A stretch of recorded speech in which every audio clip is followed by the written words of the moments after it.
Good morning friends, आप सबों का हमारे चैनल के ट्यूटोरियल्स में स्वागत है। आइए एक क्वेश्चन को हम लोग डिस्कस करते हैं, जो है MIL Hindi AEC1 ability enhancement course 1 के तहत MIL हिंदी सेमेस्टर 1 के छात्रों के लिए। आज का जो हमारा पहला क्वेश्चन है वो है संस्मरण पर एक संक्षिप्त टिप्पणी लिखी।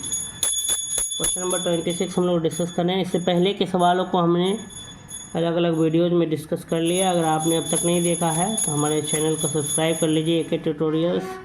उसमें आप प्लेलिस्ट में जाएंगे तो MIL हिंदी AEC1 नाम से एक प्लेलिस्ट बना हुआ है, वहाँ पे आप सभी वीडियोज़ को देख सकते हैं। आइए इस क्वेश्चन को डिस्कस करते हैं। संस्मरण पर एक संक्षिप्त टिप्पणी लिखें। मैंने एक बड़ी छोटा सा टिप्पणी लिखना है कि संस्मरण क्या होता है। संस्मरण का अर्थ है याद करना। संस्मरण का अर्थ क्या है? याद करना। अतः याद रखने योग्य वस्तुओं को का ही संस्मरण लिखा जाता है। संस्मरण का अर्थ क्या है? याद करना। अतः याद रखने योग्य वस्तुओं का ही संस्मरण लिखा जाता है। लेकिन साहित्यिक विधा के रूप में संस्मरण केवल याद रखने योग्य व्यक्तियों का लिखा जाता है। कह रहा है कि संस्मरण का मतलब होता है याद करना। इसका मतलब याद रखने योग्य जो भी ऐसी वस्तुएं जिनको हम याद रखना है, एकदम ज़रूरी है, उसका ही संस्मरण लिखा जाता है। लेकिन साहित्यिक विधा के रूप में संस्मरण जो हम लिखते हैं वो केवल व्यक्तियों का लिखते हैं। ऐसे व्यक्ति जिनको हम हमेशा याद रखें, ठीक है, तो उनके बारे में हम लिखते हैं, अगर टिप्पणी करते हैं तो वो संस्मरण कहलाता है। साहित्यिक विधा के रूप में संस्मरण केवल याद रखने योग्य व्यक्तियों का लिखा जाता है। मैंने महान व्यक्तियों, महान महापुरुषों के बारे में लिखा जाता है। संस्मरण को साहित्यिक निबंध की प्रवृत्ति माना जाता है। संस्मरण जो है वह साहित्यिक निबंध, इस तरह से साहित्य में निबंध लिखते हैं उसी प्रकार का होता है। याद रखने योग्य व्यक्तियों पर लिखा जाता है संस्मरण साहित्यिक विधा में। साहित्यिक विधा में संस्मरण का अर्थ है याद करना। अतः याद रखने योग्य वस्तुओं का ही संस्मरण लिखा जाता है। लेकिन साहित्यिक विधा के रूप में संस्मरण केवल याद रखने योग्य व्यक्तियों का लिखा जाता है। संस्मरण को साहित्यिक निबंध की प्रवृत्ति माना जाता है। कोई भी लेखक संस्मरण उन्हीं लोगों का लिखता है जिनके संपर्क में वह आ चुका होता है। कोई भी लेखक जो है संस्मरण उन्हीं के बारे में लिखता है जिससे वो मिला रहता है पहले से, तथा उस व्यक्ति के किसी विशेष गुण से वो प्रभावित होता है। मैंने वो व्यक्ति उसको बहुत प्रभाव डालता है, उस पर अगर प्रभावित हो उठता है तब फिर लेखक उसके बारे में क्या लिखता है? संस्मरण लिखता है। कोई भी लेखक कह रहा है कि संस्मरण उन्हीं लोगों का लिखता है, कोई भी लेखक जिनके संपर्क में वह आ चुका होता है तथा उस व्यक्ति के किसी विशेष गुण से प्रभावित होता है। ऐसे व्यक्ति अपने व्यवहार या चरित्र या गुण की ऐसी छाप लेखक पर छोड़ जाते हैं कि वह उन्हें याद तो रखता ही है, लिखे बिना भी नहीं रह पाता है। कह रहा है ऐसे व्यक्ति अपने व्यवहार, अपने चरित्र या गुण लेखक के दिमाग पर, दिलो दिमाग पर एकदम छाप छोड़ जाते हैं कि लेखक उन्हें हमेशा याद करता है, याद तो करता ही है लेकिन उनके बारे में लिखे बिना भी रुक नहीं पाता, लिखता भी है उनके बारे में। दृश्यों तथा घटनाएं भी अविस्मरणीय होती हैं जो वो कभी भूल नहीं पाता है। दृश्य घटनाएं उससे रिलेटेड, लेकिन उन्हें संस्मरण में आ जाता है। ठीक है, ये सारी बातों को संस्मरण में क्या करता है? उल्लेख करता है। आइए आगे देखते हैं। संस्मरण में रेखा चित्र का उपयोग व्यक्तित्व की रेखाओं या घटनाओं को उभारने के लिए किया जाता है। संस्मरण में रेखा चित्र का उपयोग जो है व्यक्तित्व की रेखाओं या घटनाओं को उभारने के लिए किया जाता है। तो कहानी का उपयोग घटनाओं के वर्णन तथा चरित्र की कांति को व्यक्त करने के लिए किया जाता है। इसी तरह पृष्ठभूमि के रूप में जीवनी का भी थोड़ा अंश संस्मरण में आ जाता है। चूँकि संस्मरण में लेखक का जीवन भी संस्मरणीय व्यक्ति के साथ जुड़ता है, इसलिए उसमें आत्मकथा का तत्व भी आ जाता है। कह रहा है कि संस्मरण में रेखा चित्र का उपयोग व्यक्तित्व की रेखाओं या घटनाओं को उभारने के लिए किया जाता है।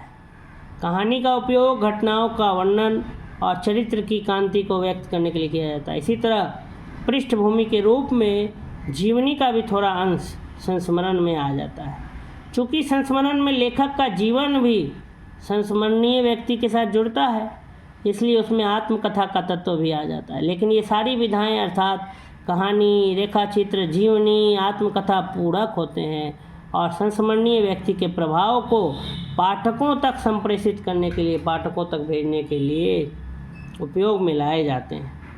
बनारसी दास चतुर्वेदी, महादेवी वर्मा, भगवती चरण वर्मा, रामधारी सिंह दिनकर, जानकी वल्लभ शास्त्री, राम वृक्ष बेनीपुरी आदि प्रमुख संस्मरण लेखक हैं। इनके अतिरिक्त अनेक राजनेताओं द्वारा विभिन्न राजनीतिक हस्तियों के संबंध में लिखी संस्मरणात्मक कृतियाँ भी प्राप्त। कह रहा कि संस्मरण में हम लोग क्या करते हैं, लेखक जो है वैसे व्यक्ति के बारे में लिखता है जो लेखक के दिलो दिमाग पर छाप छोड़ जाता है। लेखक को जो बहुत अधिक प्रभावित करता है, चाहे वो उसका चरित्र हो या उसका व्यवहार हो या उसका गुण हो, कोई ऐसा गुण जो जिसको लेखक भूल नहीं पाता है। लेखक उस व्यक्ति के जब संपर्क में आता है तो उससे बहुत ज़्यादा प्रभावित होता है और जब उससे दूर जाता है तो वो उसके बारे में ही सोचते रहता है और उसके बारे में लिखे बिना भी नहीं रह पाता। तो इसलिए जब वो लिखता है तो ऐसे चीज़ों को संस्मरण कहते हैं। संस्मरण का अर्थ ही है याद करना। तो जो यादें हैं उसको वो संजोता है, लिखता है, लेकिन साहित्यिक विधा में लिखता है। बनारसी दास चतुर्वेदी, महादेवी वर्मा, भगवती चरण वर्मा, रामधारी सिंह दिनकर, जानकी वल्लभ शास्त्री और राम वृक्ष बेनीपुरी, ये सभी जो है संस्मरण लेखक हैं। ये किसी खास व्यक्ति के बारे में उन्होंने लिखा है संस्मरण में, ठीक है। और इनके अलावा अनेक राजनेताओं या विभिन्न राजनीतिक हस्तियों के भी संबंध में हमें क्या मिलते हैं, संस्मरण मिलते हैं। बहुत सारे कवि या बहुत सारे लेखक जो हैं अब जो है किसी खास व्यक्ति के बारे में भी लिखते हैं। वो क्या कहलाता है, संस्मरण कहलाता है। निबंध का अर्थ अथवा निबंध का स्वरूप का वर्णन करें। निबंध का अर्थ अथवा निबंध का स्वरूप, निबंध का उद्भव और विकास को रेखांकित करें। निबंध शब्द का अर्थ है पूर्वबंध, विशेष बंध, अर्थात जिसमें विषय वस्तु के अनेक अवयव, विचार, भाव, कल्पना, चित्र एक सूत्र में सम्यक रूप से बंधे हों, ठीक है। निबंध, निबंध शब्द का अर्थ है पूर्वबंध, पहले से बंधा हुआ, विशेष बंध, अर्थात जिसमें विषय वस्तु के अनेक अवयव, विचार, भाव, कल्पना, चित्र एक सूत्र में सम्यक रूप से बंधे हों। निबंध संस्कृत भाषा का शब्द है जिसका शाब्दिक अर्थ होता है संवार कर सीना, संवार कर सीना। प्राचीन काल में हस्तलिखित ग्रंथों को संवार कर सिया जाता था।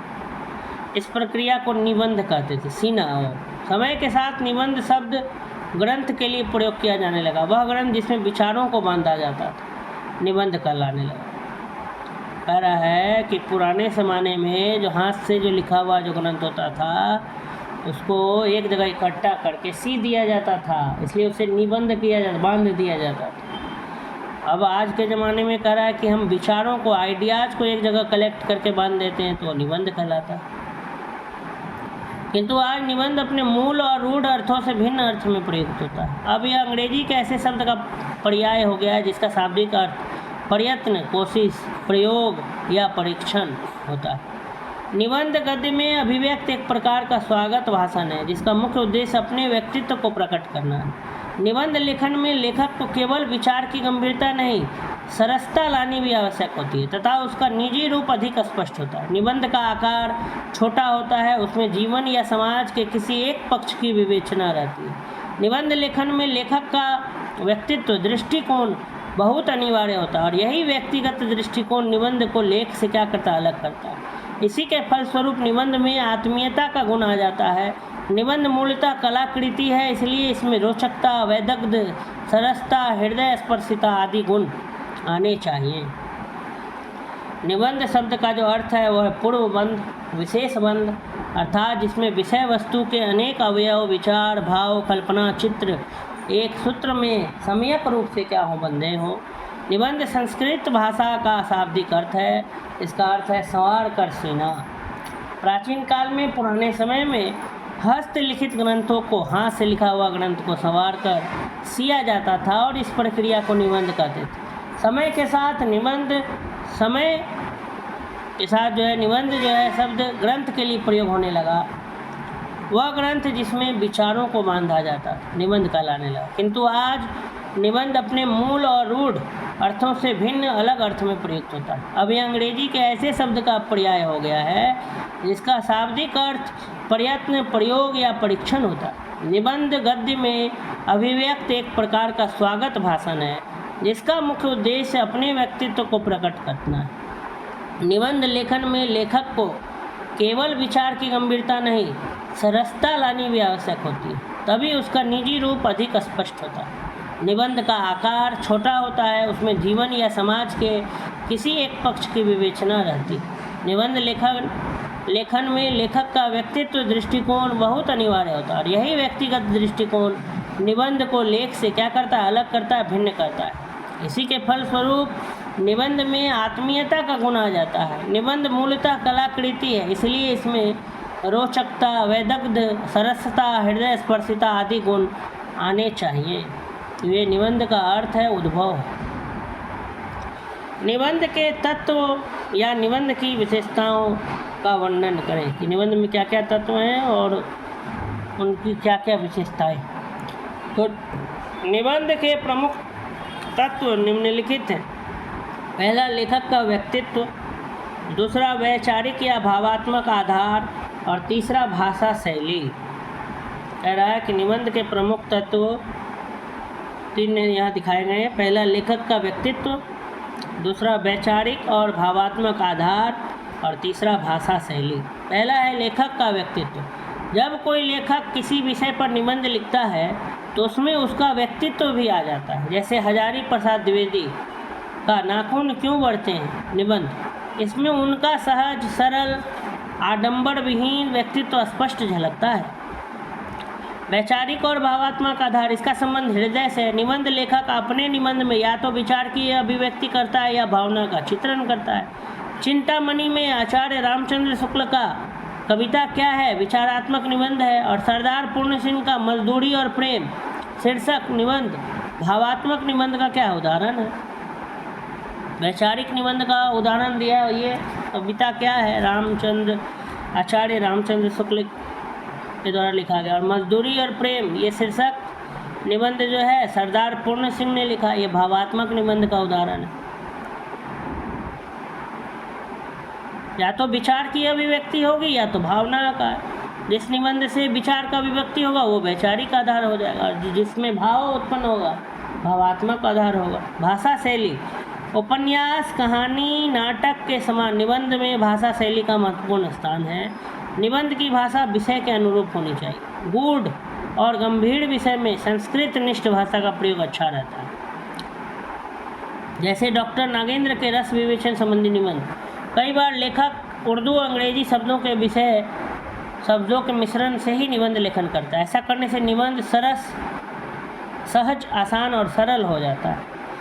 सामान्यतः निबंध लेखन में दो शैलियाँ प्रमुख मानी गई, एक व्यास शैली और दूसरा समास शैली। ये दो स्टाइल से जो है निबंध को लिखा जाता है।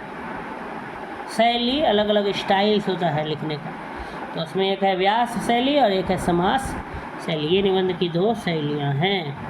आइए अगला क्वेश्चन को स्टडी करते हैं। ललित निबंध। ललित निबंध पर एक टिप्पणी लिखें। ललित निबंध में लालित्य यानी शैली के उत्कर्ष पर विशेष बल होता है। ललित निबंध में लालित्य यानी शैली के उत्कर्ष पर विशेष बल होता है।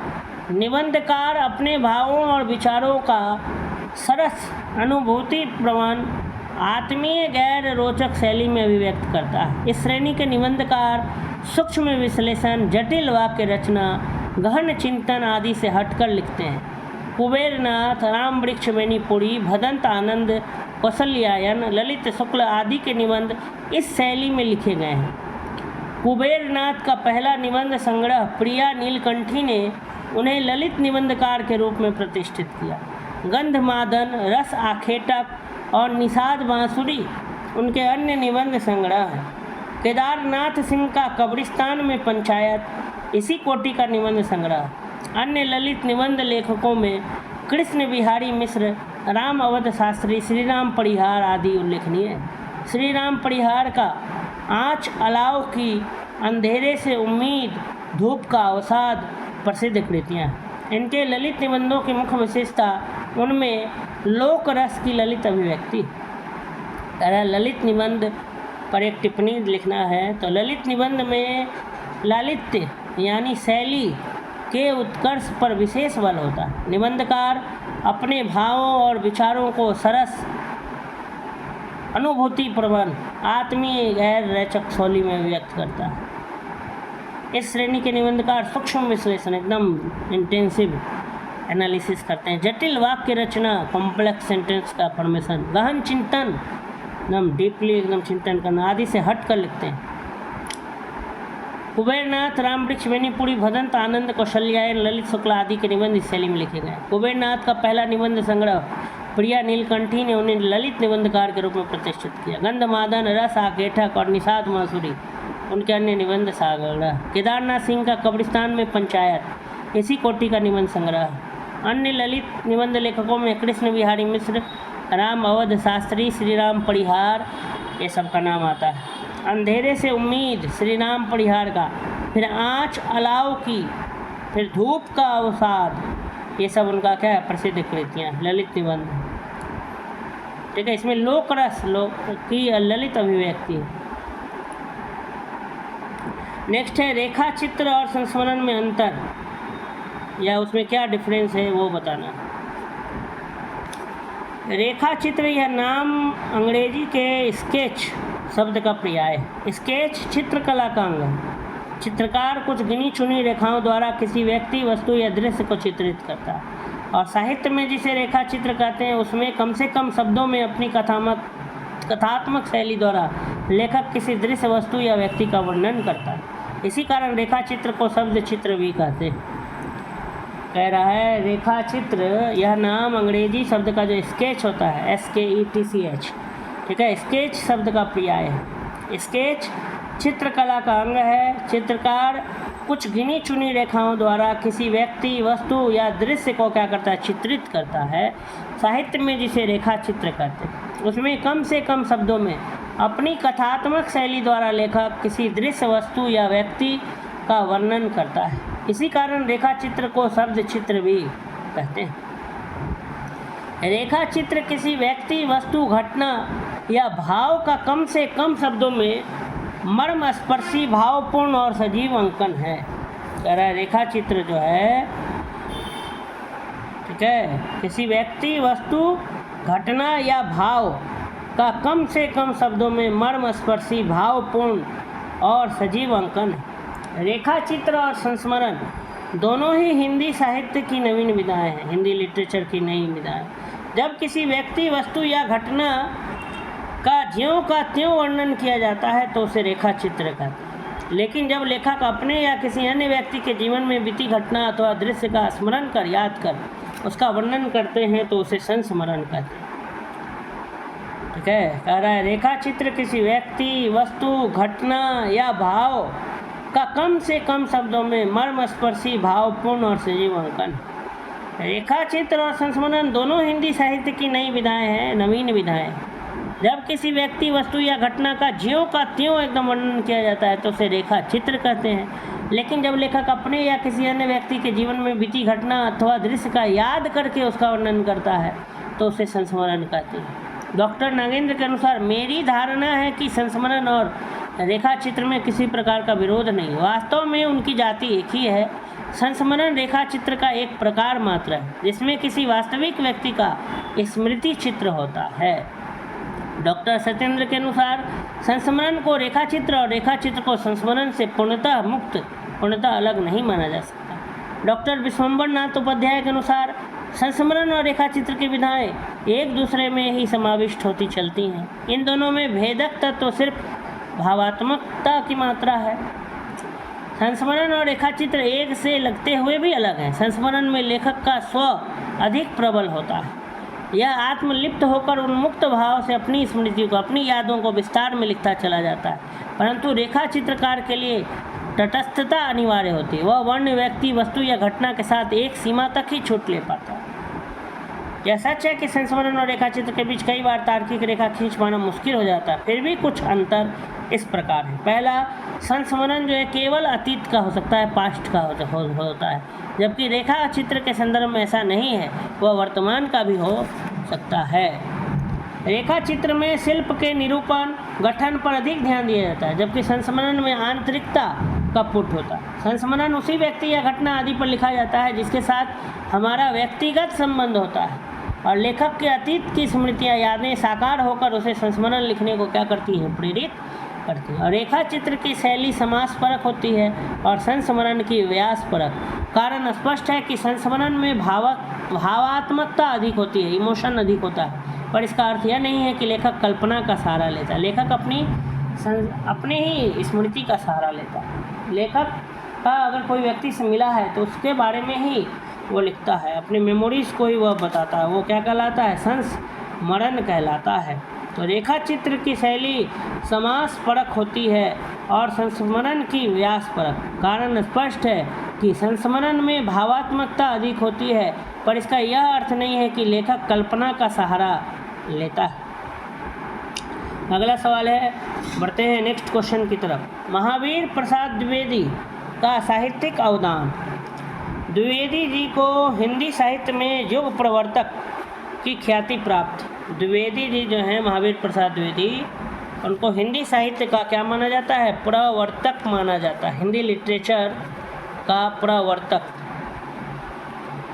द्विवेदी जी को हिंदी साहित्य में युग प्रवर्तक की ख्याति प्राप्त है।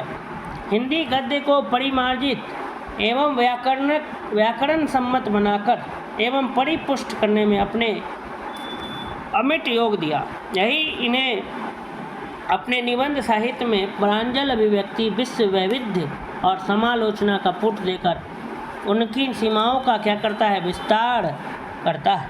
अपनी विषय वस्तु के कारण उनके कुछ निबंध महत्वपूर्ण माने जाते हैं, जैसे अद्भुत इंद्रजाल, अंधलिपि, कवियों की उर्मिला विषयक उदासीनता तथा आकाश की निराधार स्थिति। द्विवेदी जी के ने निबंधों के लिए मौलिक विषय चुने, फंडामेंटल विषय, सब्जेक्ट चुने, जिनमें अध्यात्म, विज्ञान, कला, कौशल आदि हैं। रसज्ञ रंजन द्विवेदी जी की प्रतिनिधि निबंध संग्रह कहा जा सकता है। म्यूनिसिपैलिटी के कारनामे निबंध में उनकी व्यंग्य शैली का रूप देखा जा सकता है। आत्मनिवेदन, प्रभात, सूता पराधे, जनकस दंड आदि निबंधों में व्यक्तित्व व्यंजना के तत्व उपलब्ध हैं। शैली की दृष्टि से द्विवेदी जी के निबंधों में अनेक रूपता प्रलक्षित होती है। द्विवेदी जी का यह उद्देश्य रहता था कि विचार सरल शैली से व्यक्त किए जाएं, जिससे पाठक को आशय ग्रहण करने में कोई कठिनाई न हो, पाठक अच्छे से समझ पाए। इसलिए द्विवेदी जी जो है सरल शैली का क्या करते थे, इस्तेमाल करते थे, आसान शैली का। सरल मतलब होता है आसान, इजी।